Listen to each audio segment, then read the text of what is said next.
Alright, so finally, German Embassy in Delhi has released the checklist, what documents you need for opportunity card and how they expect you to submit the documents in the embassy. And in today's video, I will be walking you through with the list of documents what you need. Make sure that you watch today's video till the end without wasting any minute. Let's go into the topic. So first, I'll take you to a website where I usually refer. Alright, if you're somebody who's completely new to this topic, I would suggest you that you can come to our website, which is Chancenkarte.in. Make sure that you calculate your eligibility criteria, whether or not what score are you getting, because the minimum what is expected to have is 6. So you can check from here. If you need a German cover letter and German CV, this is for job specifically. We will also have a product by the time this video goes live, hopefully. A motivation letter, what is needed in the submission of the document at the embassy while you are in your home country. So what I'll suggest you is just go through the website, and there are free resources as well. So I want to point out a specific thing on this website here. When you go to the free website, look out for this article which says how Indians can apply for opportunity card. We're going to click there, and this is where you will see list of documents required. So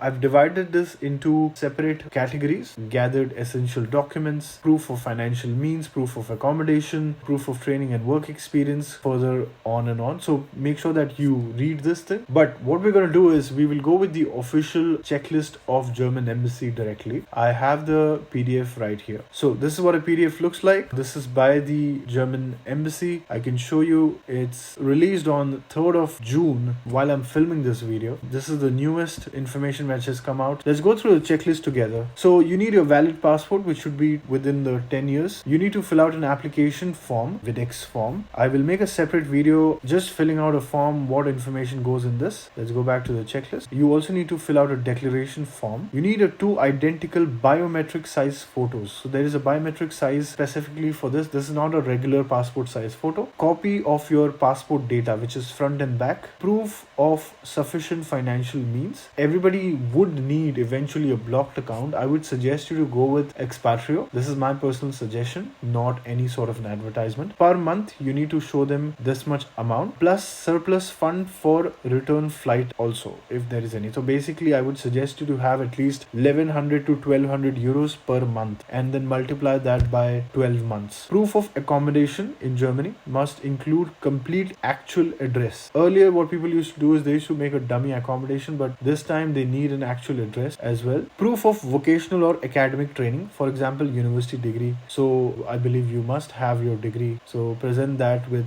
degree, transcripts, and mark sheets as well. Now this is where I need your attention. There are 2 options what we need to present. Option 1, proof of acknowledgement of your qualification for Germany. Academic degree, which is ANABEN database printout listing both your degree and the awarding institution or statement of comparability by ANABEN. Now I've made a separate video just showing on ANABEN how do you do this. So make sure that you go and watch that video in the playlist. If you've done vocational training, proof of your recognition of your training. So same goes, but you have to check on this website. Now option 2, it says proof of completed vocational training of at least 2 years. Again, the part of the country where I come from, India, I have seen mostly a larger population always has a degree. Everybody has done a pretty much a university degree. So I'm going to skip the point 1 and I want to go directly to point 2, which is completed university degree that is recognized by the state in which you obtained it, with confirmation from German Central Office for Foreign Education, which is ZAB. And you can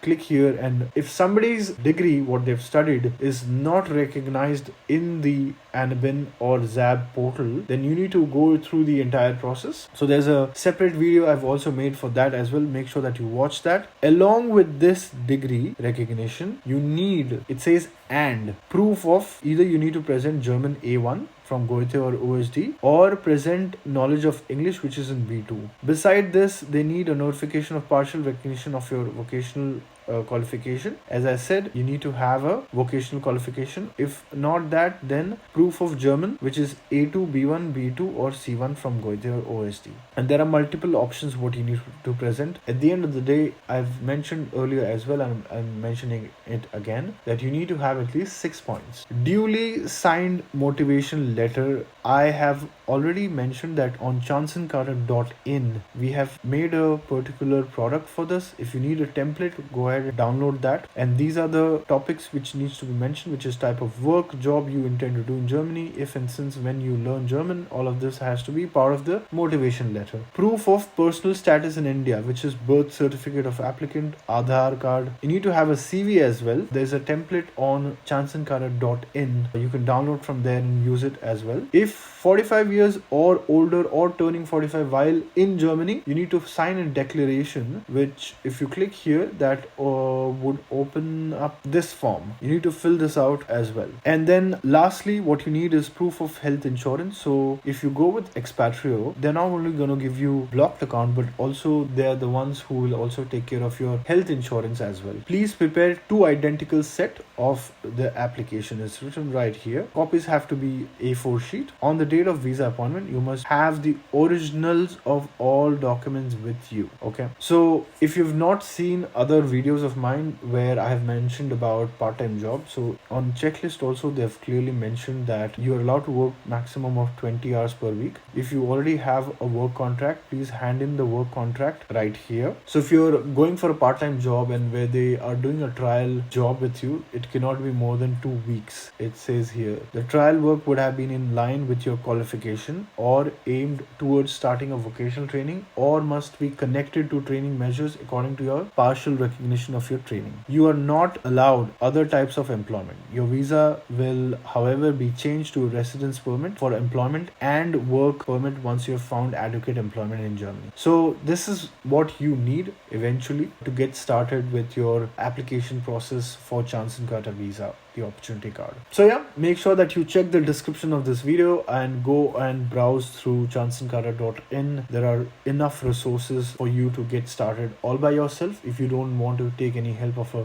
third-party consultancy. With that being said, if you've made it till here, hit that thumbs up button and I'll see you guys next time. Bye-bye.